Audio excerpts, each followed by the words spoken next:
No, no te escuchamos nada. Métrico.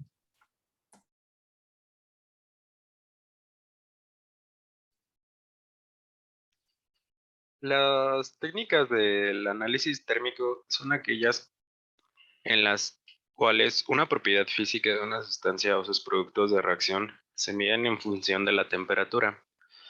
Por lo regular, la sustancia es sometida a un programa de temperatura controlada durante el análisis. Siguiente, por favor.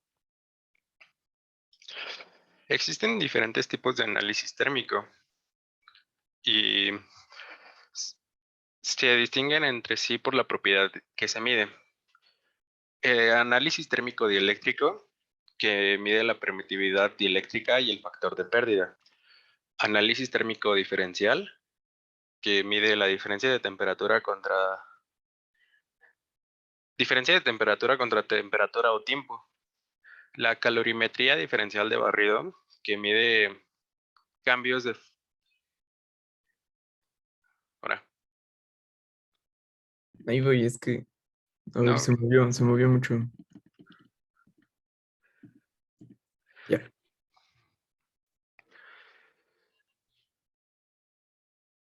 La dialometría, que mide cambios de volumen con el cambio de temperatura.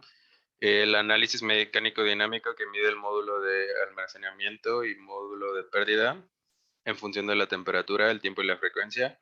Análisis de gases Volt, que es análisis de gases desprendidos durante el calentamiento de un material, por lo general los productos de su composición. Análisis flash láser, difusividad eléctrica y conductividad térmica. Análisis termogravimétrico, que es uno de los temas que vamos a tocar en esta exposición, que es el cambio de masa contra la temperatura o el tiempo. El análisis termomecánico, que son cambios dimensionales contra temperatura o tiempo. Análisis termoóptico, que mide las propiedades ópticas. Y derivatografía, un método complejo en análisis térmico. En la exposición del día de hoy vamos a tocar tres de todas las técnicas de análisis térmico que existen, que son el análisis termogravimétrico, la calorimetría diferencial de barrido y el análisis térmico diferencial. Bueno, para empezar, yo les voy a decir lo que es la capacidad calorífica, que es un concepto que vamos a estar usando en la presentación. Y bueno, la capacidad calorífica es, bueno,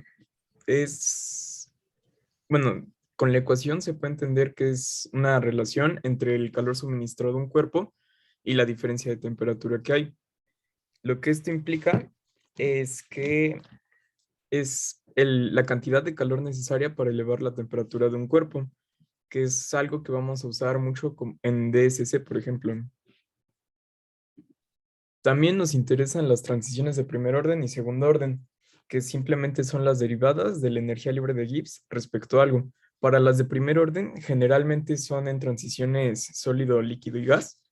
Y esto es porque hay un cambio de densidad, porque como ya sabemos, el líquido tiene una mayor densidad que el gas. Entonces, en esas transiciones, lo que se observa en la derivada es que hay una discontinuidad, como se observa aquí. Bueno, estas transiciones de primer orden nos indican que hay una entalpía de cambio de fase y estas transiciones también indican que hay un calor latente que se puede definir como que la energía que es suministrada para el cambio de fase se usa y por ende la temperatura se mantiene constante en estos cambios. También hay transiciones de segundo orden, en el que la primera derivada es continua y la segunda derivada de la energía libre de Gibbs es discontinua.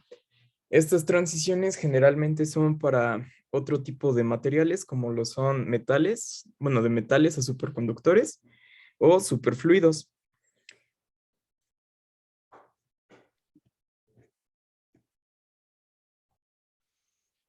Bueno, en el análisis termogravimétrico se registra continuamente la masa de una muestra colocada en una atmósfera controlada en función de la temperatura o del tiempo en que aumenta su temperatura, que por lo general en forma lineal con el tiempo.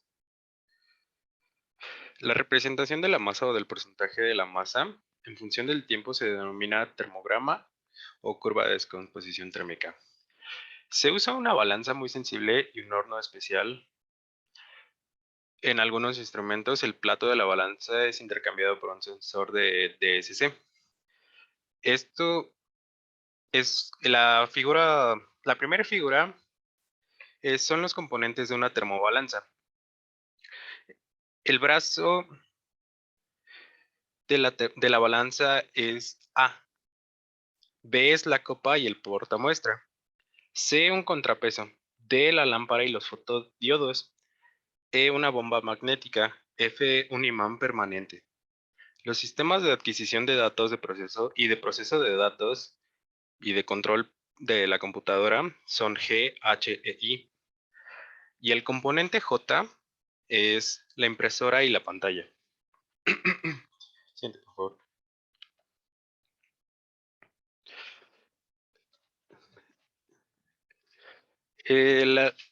Los componentes empleados en la termogravimetría son la termobalanza que ya les expliqué anteriormente, y el horno, que el intervalo de la temperatura en la que la mayoría de los hornos para termogravimetría maneja va desde la temperatura ambiente hasta los 1000 grados Celsius, aunque algunos se usan con temperaturas de hasta 1600 grados Celsius.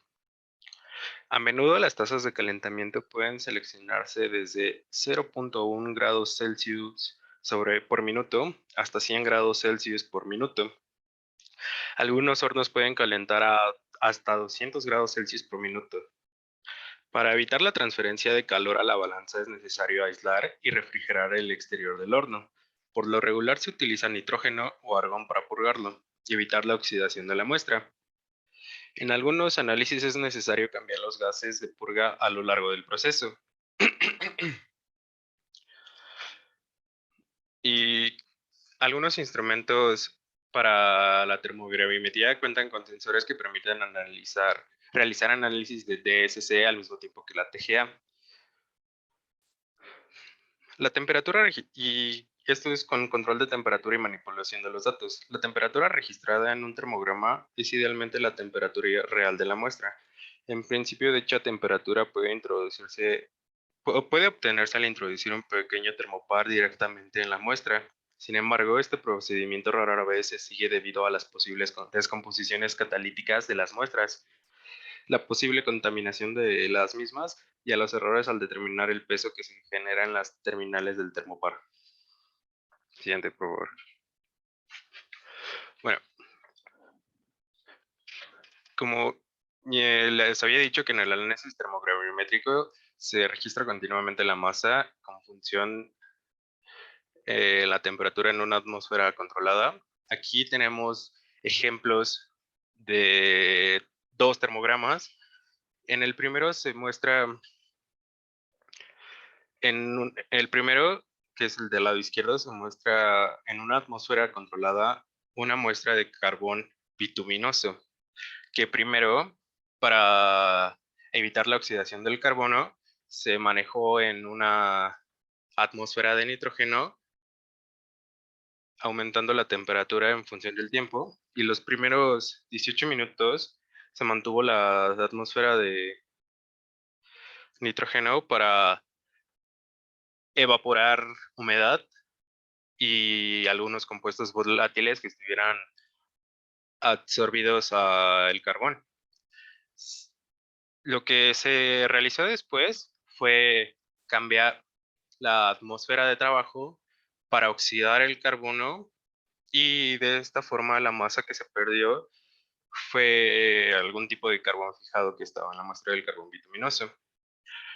Y para terminar el análisis, se bajó la temperatura y se cambió la atmósfera de trabajo otra vez para purgar por nitrógeno, una atmósfera de nitrógeno, para poder así analizar la ceniza que era bueno, que en este caso es la muestra de problema para analizar. Del lado derecho se tiene un termograma de determinación termogravimétrica de negro de carbono en polietileno. Se muestra que primero lo que se buscó hacer fue descomponer el polietileno en una atmósfera de nitrógeno, para después que se obtuviera una masa constante cambiar el tipo de atmósfera y oxidar el carbón negro y seguir aumentando la temperatura para determinar el porcentaje de carbón negro. Siguiente, por favor. Ay, aquí no están en orden, pero la figura del lado derecho inferior es un termograma de descomposición de carbonato de... No, perdón, no es carbonato.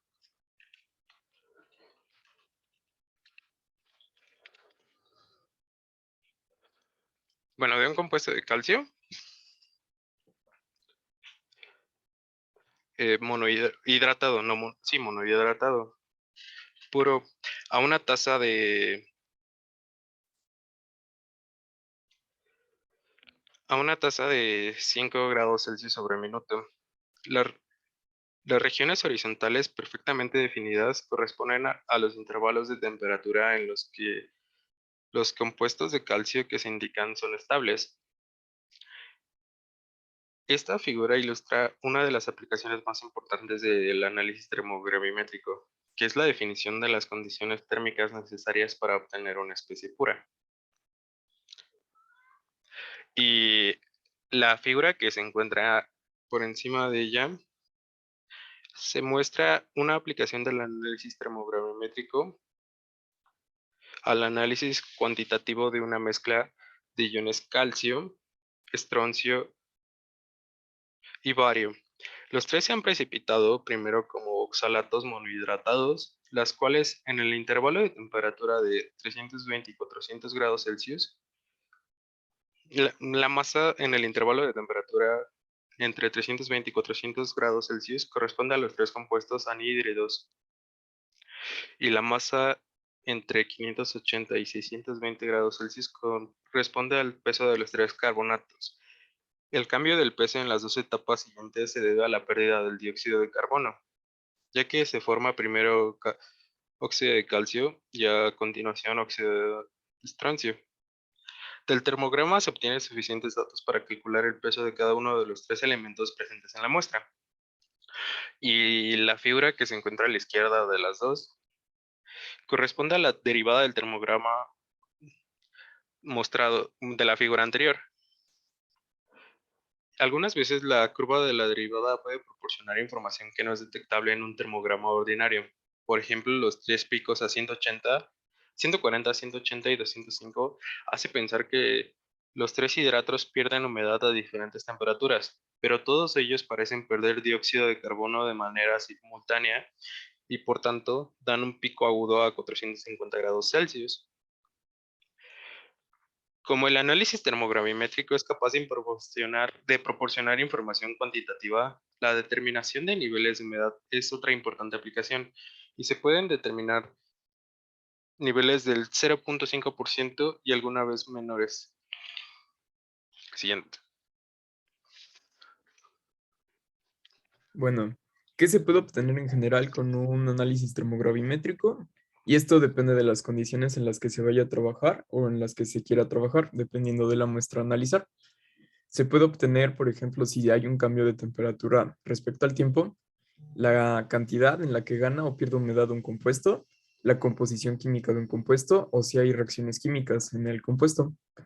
Si se mantiene una temperatura constante, se puede obtener una relación de la oxidación en cierta atmósfera con el tiempo o se puede obtener la proporción en la que este material, esta muestra, se seca o absorbe humedad. También se puede hacer un cambio de atmósfera para estudiar, por ejemplo, el contenido de cenizas, como ya nos lo habían mencionado con el carbono. Y también hay análisis termogravimétrico en vacío, que principalmente sirve para analizar la separación de vapores y la descomposición también de los mismos. Y bueno, cuando se quiere hacer un análisis termogravimétrico, se debe primero preparar una muestra. Se debe corroborar que la muestra que se va a estudiar sea representativa del compuesto o del material a analizar, porque se agarran cantidades muy pequeñas. Para preparar esta muestra, primero necesitamos un crisol. Y los crisoles, dependiendo del análisis que se quiera o las propiedades que se quieran determinar, varían de diferentes materiales. Como podemos observar, hay crisoles de aluminio, que son como los estándares, son muy comunes y tienen tapa. La tapa, bueno, cuando se la pones, generalmente es para aislarlo del aire que está presente y se le hace un pequeño hoyo para que pueda llevarse a cabo el análisis ya en el equipo. También hay crisoles de cobre que generalmente son para oxidaciones, crisoles de oro que tienen una muy alta resistencia química, igual tienen un cierre hermético como el de aluminio. Y bueno, el único problema de estos es que son extremadamente caros. Sin embargo, se pueden reutilizar, igual los de platino, que estos son principalmente para altas temperaturas, generalmente mayores a 640. Bueno, los pasos generales para la teja, primero se debe tarar. Se debe limpiar el crisol y tararlo en la termobalanza. Esto puede depender del equipo, pero hay algunos en los que ya está automatizado y solo se presiona un botón. Después es colocar la muestra en el crisol. Y por último, esto se realiza ya en la computadora. Es introducir los parámetros que se quieren y ya en la misma computadora salen los datos que se necesitan.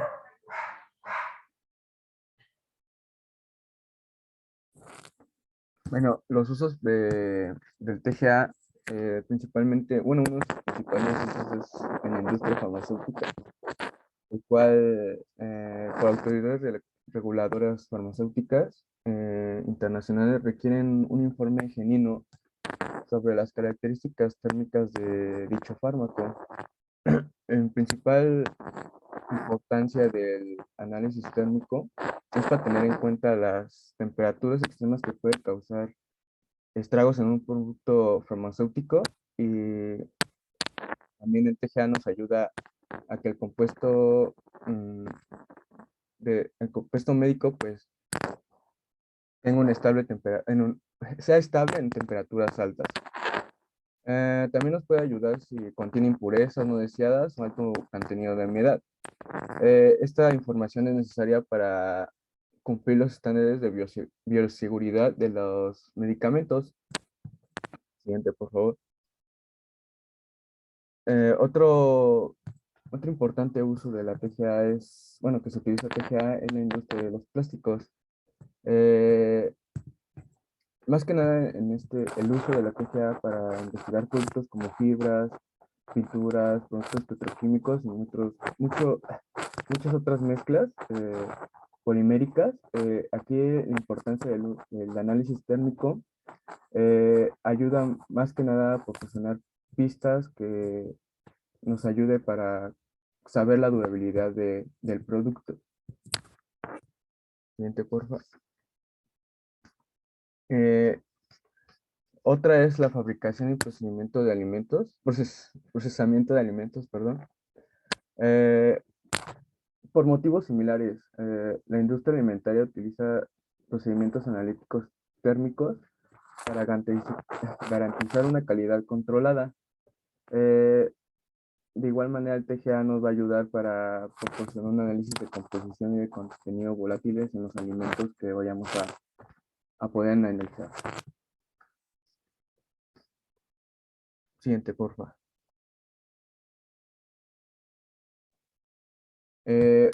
Otro análisis se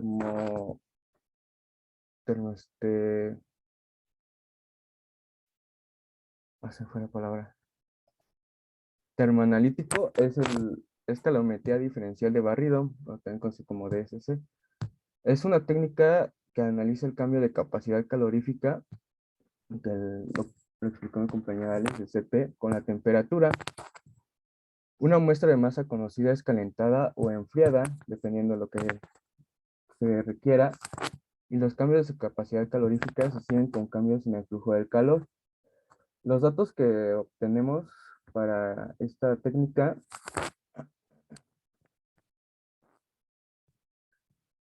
son como entradas diferenciales de calor en función de la temperatura. La capacidad calorífica y del contenido de calor de un material, también conocido como la entalpía, es utilizada para estimar la eficiencia del proceso. Cabe indicar que prácticamente todos los materiales pueden analizarse por DSC, por lo cual es una técnica térmica que es muy ocupada. Siguiente, por favor.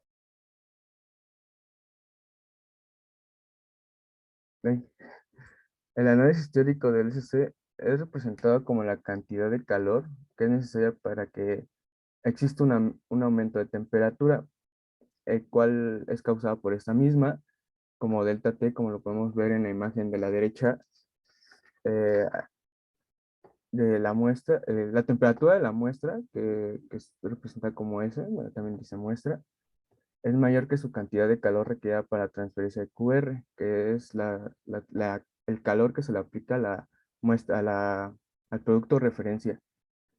A consecuencia del calor absorbido por la muestra. Aquí podemos ver en el lado derecho que el calor de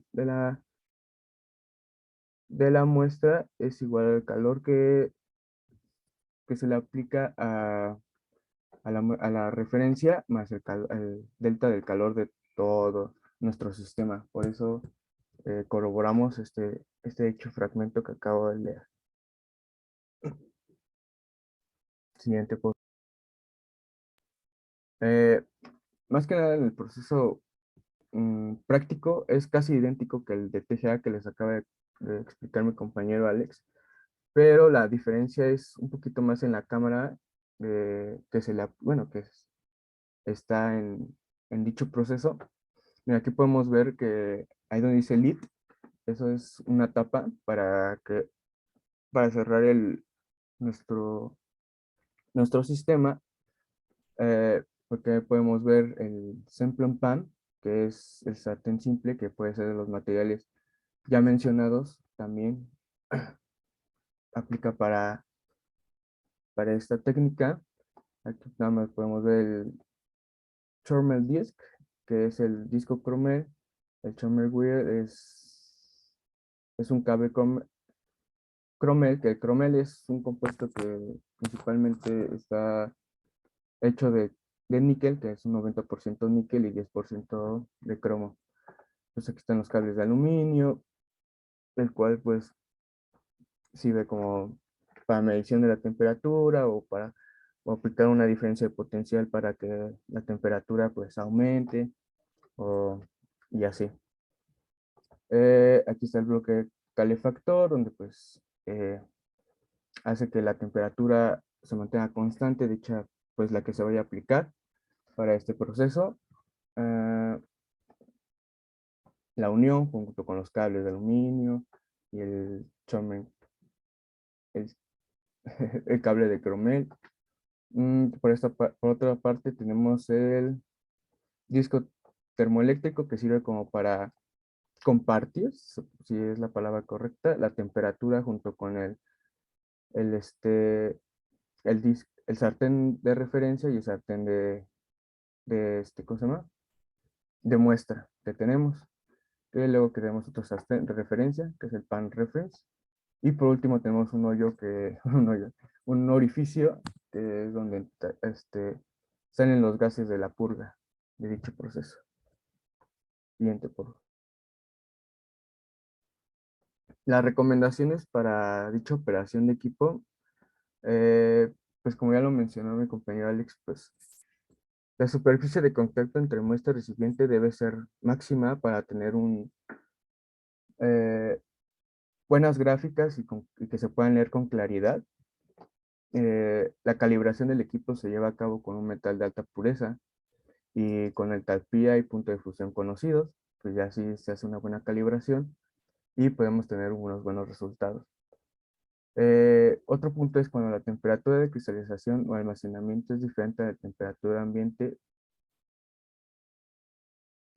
debe ser todas las herramientas y portamuestras deben ser precalentadas. Eh, los portamuestras de aluminio, si no se llega a sellar bien, pues se utilizan tazas especiales de cuarzo, de oro, más que nada porque pues, como se van a llevar a temperaturas muy elevadas, pues al final de cuentas puede haber una descomposición de dichos portamuestras o crisoles. Siguiente, por favor. Hay dos tipos de DSC. Uno que es flujo térmico y otro que es compensador en potencia. El del flujo térmico, más que nada, se caracteriza porque están en un solo horno. Así como lo podemos ver, la muestra y la referencia están contenidos en un solo horno y se le aplica una diferencia potencial para obtener una diferencia de temperaturas para obtener los resultados. Y el otro, siguiente por favor, el de compensados de potencia, pues más que nada, aquí son como hornos diferentes, ¿no? Donde en uno tenemos la muestra y en otro tenemos la referencia. De igual manera, pues se le aplica una diferencia de potencial para obtener un aumento de temperatura y para que se mantengan constantes ambas y pues están conectados sobre sensores de platino. Siguiente, por favor. Las curvas típicas que podemos obtener en dicho análisis, pues es graficando la temperatura, el CP contra la temperatura y podemos obtener diferentes gráficas. En el inciso A podemos observar bueno, en el inciso A, si tenemos como así como ¿cómo le puedo decir? Como una S, en el punto medio de dicha gráfica encontramos la temperatura vítrea, que es cuando pasa de sólido a líquido, bueno, como un estado de cuando se pasa de sólido a líquido, hay un estado donde se llama temperatura vítrea. En el inciso B tenemos, pues más que nada es cuando el sentido de hacia dónde va dicha gráfica. Si va, en este ejemplo, tenemos un proceso exotérmico en el proceso de cristalización. Si va de una manera contraria, o sea, es como tu pancito, por así decirlo, hacia arriba, indicará un proceso endotérmico. Ya en el inciso C, indica el punto ¿cómo se llama? De temperatura de fusión. Al igual si tenemos un punto muy elevado, pues tenemos un, un material pues de mayor pureza. Siguiente. Bueno, algunos de los beneficios que cuenta un instrumento TGA con DCC es que se pueden determinar los procesos endotérmicos y exotérmicos al mismo tiempo que se pueden determinar las otras propiedades que ya habíamos explicado del TGA. También, bueno, también hay propiedades del DCC que se pueden determinar que pueden llegar a ser útiles para el análisis, como la temperatura de transición vítrea, punto de fusión, cambios de estado, cristalización y entre otros. Hay muchísimas cosas que se pueden analizar.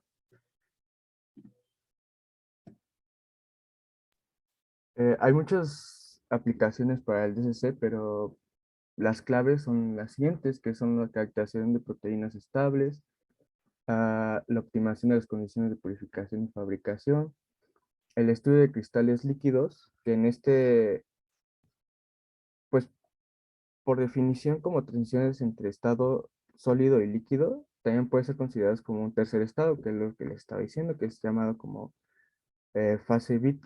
temperatura vítrea o fase vítrea. Más que nada en esta aplicación es posible caracterizar los pequeños cambios energéticos que acompañan a las transiciones desde un sólido a un cristal líquido y desde un cristal líquido a un líquido isótropo. Y por último, una estabilidad de una muestra, que es más que nada por la oxidación de la muestra que estamos analizando.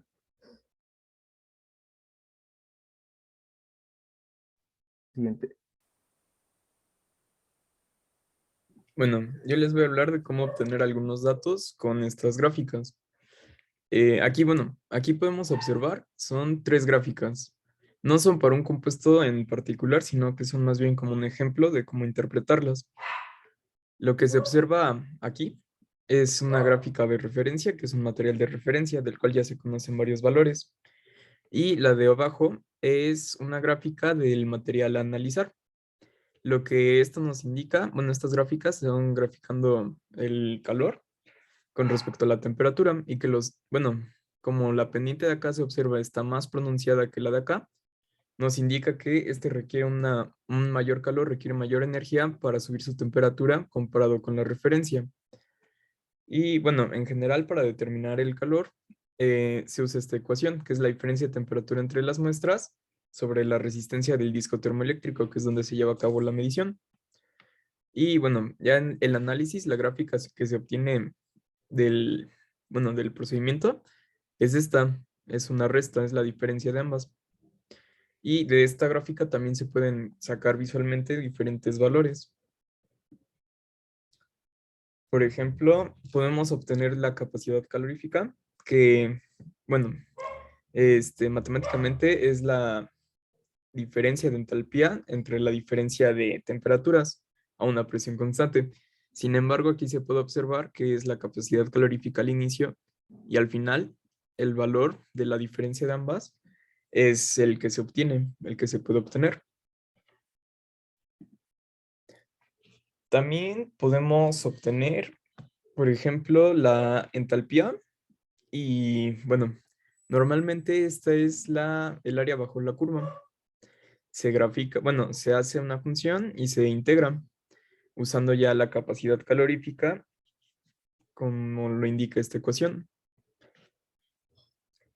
También para ciertos análisis donde, por ejemplo, para compuestos orgánicos de baja volatilidad, la entalpía, bueno, se puede obtener una entalpía de fusión normalmente en estos análisis y esa entalpía es la que se puede usar para obtener entalpías de sublimación o entalpías de vaporización con la siguiente relación. Y también se puede dar un tratamiento a la gráfica si se grafica la capacidad sobre la temperatura. Contra la temperatura se puede obtener la entropía, el cambio en entropía del material de la muestra. Y con este cambio de entropía también se puede obtener una energía libre de Gibbs referente al cambio a la transición.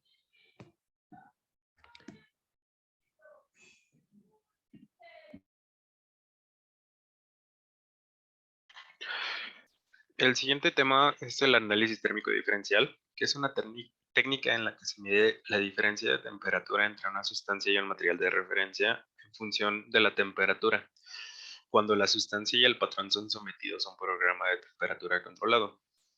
Por lo regular, el programa de temperatura requiere el calentamiento de la muestra y el material de referencia, de tal manera que la temperatura de la muestra aumente linealmente con el tiempo. La diferencia de temperatura, delta T, entre la temperatura de la muestra y la temperatura de la sustancia de referencia, se controla y se grafica contra la temperatura de la muestra para dar un termograma diferencial. Esta figura es el esquema de un instrumento típico para un análisis térmico diferencial. Unos pocos miligramos de muestra, M, de una sustancia de referencia inerte, R, se introducen en pequeños platos de aluminio colocados encima de unos termopares para la muestra y para la referencia en un horno que se calienta con corriente eléctrica. El material de referencia es una sustancia inerte, como la alumina, el carburo de silicio o cuentas de vidrio. El voltaje de salida digitalizado ES del termopar de la muestra pasa a una computadora que controla la entrada de corriente al horno de tal manera que la temperatura de la muestra aumenta linealmente y a una velocidad predeterminada. La señal del termopar de la muestra se convierte también en temperatura y se registra entonces como la abscisa del termograma diferencial. La salida a través de los termopares de la muestra y de la de referencia se amplifica y se convierte en una diferencia de temperatura que es utilizada como el eje y del termograma. En general, las cámaras de la muestra y de la referencia en un aparato para análisis térmico diferencial están diseñados para permitir la circulación de un gas inerte como nitrógeno o cualquier otro gas. Siguiente, por favor. Eh, les voy a explicar los principios generales con base en este termograma. Este termograma diferencial ideal obtenido al calentar un polímero a un intervalo de temperatura suficiente para provocar su total descomposición. El descenso inicial de delta T se debe a la transición vítrea, que ya explicaron anteriormente, un fenómeno observable en los segmentos iniciales de muchos termogramas diferenciales de polímeros. La temperatura de transición vítrea es donde los polímeros amorfos vitrificados se hacen flexibles o similares al caucho, debido a que se inicia el movimiento coordinado de los largos segmentos de las moléculas del polímero. Cuando éste se calienta a una cierta temperatura, que es la temperatura de transición, cambia de vidrio a goma. En esta transición no hay absorción o desprendimiento de calor, por lo que no da ningún cambio en la entalpía, es decir, que delta H es igual a cero. Sin embargo, la capacidad calorífica de un caucho es diferente a la de un vidrio, lo que da lugar a un descenso de la línea de base tal como se muestra en la figura. En esta transición no se produce ningún pico porque el cambio de entalpía es cero. En el termograma se observan dos máximos y un mínimo. Los dos máximos son resultados de los procesos exotérmicos en los que el calor se desprende de la muestra, lo que causa que su temperatura aumente. El mínimo, llamado fusión, es la consecuencia de un proceso endotérmico en el que el calor es absorbido por el analito. Cuando se calientan hasta una temperatura característica, muchos polímeros amorfos empiezan a cristalizar formando microcristales y se libera calor en este proceso. La formación de estos cristales es la causante del primer pico exotérmico. El segundo pico de la figura es endotérmico e involucra la fusión de los microcristales formados en el proceso exotérmico inicial.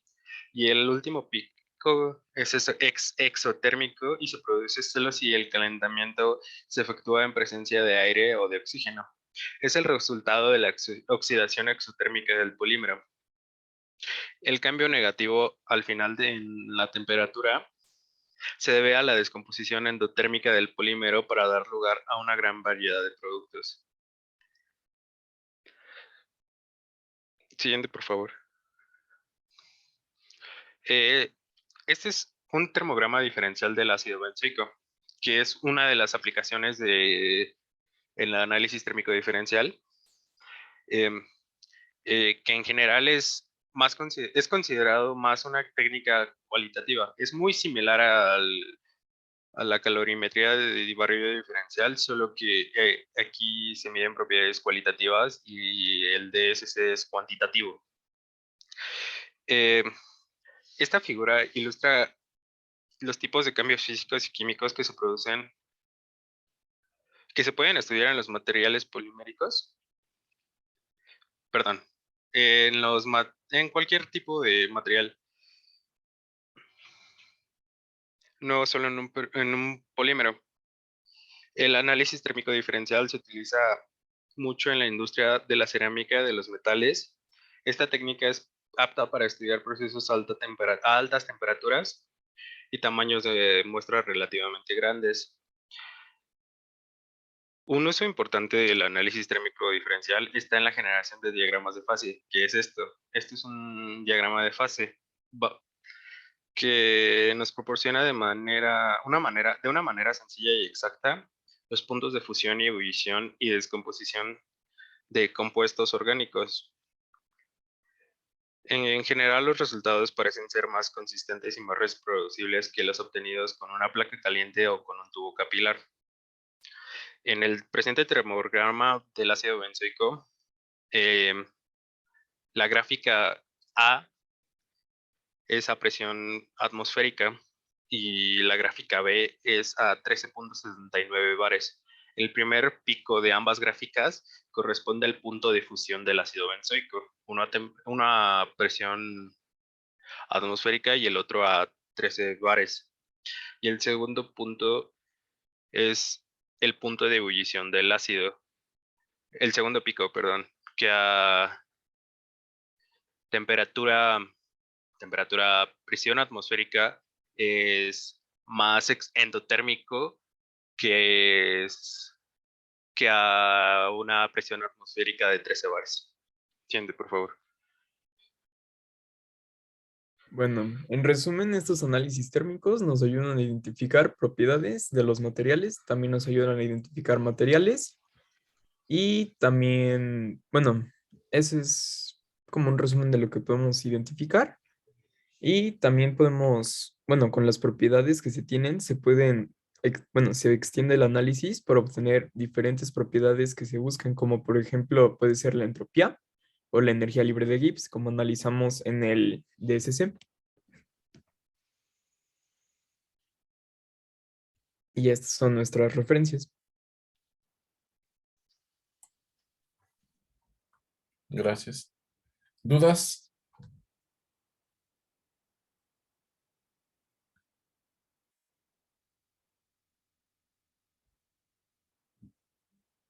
¿Alguien tiene dudas? ¿Sí? ¿Alex? Ah, no. ¿Dulce? Sí, yo, ¿cuáles son las características para analizar una muestra, bueno, tanto por termogravimetría como por DSC y por análisis térmico diferencial? ¿Tienen que ser sólidas o no necesariamente?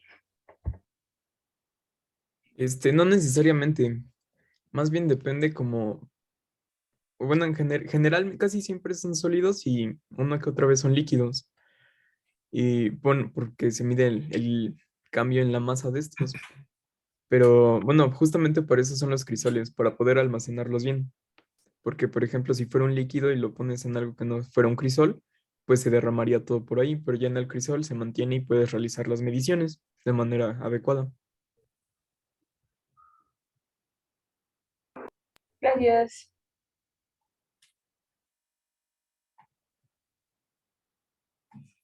¿Alguien más?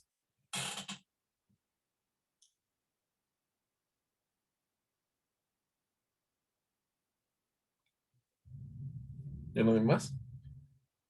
Bueno, yo quiero hacer un comentario en las transiciones de segundo orden. Yo creo que la más común que no mostraron es, por ejemplo, un material ferromagnético. Cuando suben la temperatura a un material ferromagnético, los espines se ordenan de diferente forma. Y si se ordenan de diferente forma, cambia el orden y también cambian las propiedades y eso se puede medir. Hay una capacidad calorífica asociada a eso y eso se llama punto de Curie. Entonces, segundo orden, la mayoría son transiciones cuánticas, o sea, que ocurren a nivel electrónico o que cambia el spin. Y las de primer orden son transiciones que son cambios de fase. Ajá, o estados de agregación, porque las otras también son fases. Pasar de un estado metálico a un aislante, por ejemplo, ese es un cambio de fase, pero es una fase electrónica y esas son estados de agregación. Entonces, la de primer orden son sólidos, líquidos y gaseosos, pero también podemos medir las capacidades caloríficas de los otros fenómenos, aunque sean de segundo orden. Ujú. Y quería comentar otra cosa, pero ya se me olvidó. A ver, si no la apunté ahora. A ver, ¿puedes pasar la siguiente diapositiva? A ver, dale, síguele dando. Mm, mm, mm.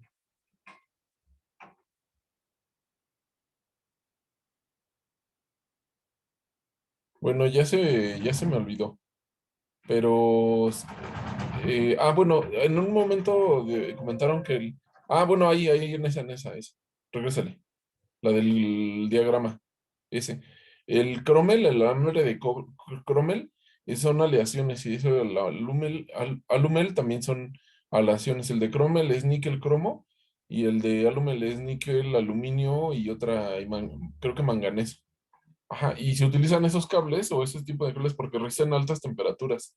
El cromel resiste muy alta temperatura, el alumel también. Entonces, por eso se utilizan ese tipo de aleaciones para esos alambres. Ujú. A ver, súbele, adelántale. Ahí siento que algo me quería más comentar. Ah, bueno, dijeron la diferencia entre DSC y DTA. Los dos pueden ser cuantitativos, no necesariamente uno es cualitativo. Los dos ya actualmente pueden ser cuantitativos y con los dos puedes obtener las entalpías y puedes obtener la entropía, varios parámetros. También mencionan que obtienes la energía libre de Gibbs del material. No, no es la energía libre del Gibbs del material, sino energía libre de Gibbs de la transición. Por ejemplo, si se pasó a cristaliza, empieza a cristalizar en un punto, o que se evapora, o que se condensa o algo, pues tú puedes obtener esa energía libre de Gibbs de esa condensación, de esa cristalización, de ese fenómeno, no la energía libre de Gibbs del material. Ujú. A ver, denle más adelante. Más, verla así cambiando. Ujú. Ya está bien. Bueno, pues eso sí, ahora sí estuvo bien. Eh, bueno, pongan su diapositiva la plataforma. Y lo que vamos a hacer ahora es de que tienen de aquí a las 6 para subir su bitácora. Yo sé que les dije, pero estoy casi seguro que no lo hicieron. Entonces, tienen a las 6 para terminar de acomodar la bitácora, escanearla y la suben. ¿Vale? Ya subieron su reporte. La siguiente semana les voy a dar una retroalimentación. Nadie falta de exponer ya, ¿verdad? Este era el último equipo. No, ya no falta nadie. Bueno, ahí en la siguiente semana hay la mini evaluación de este tema de análisis térmico. Y la siguiente semana les doy también la retroalimentación y les pongo y le doy bueno, no les voy a dar calificaciones porque todavía tendré que sumar lo de la evaluación, pero sí vamos a revisar algunas cosas. ¿Vale? Entonces aquí terminamos la sesión ahorita, pero tienen que subir hasta las 6, ya está en el sistema la bitácora, la parte 2. ¿Va?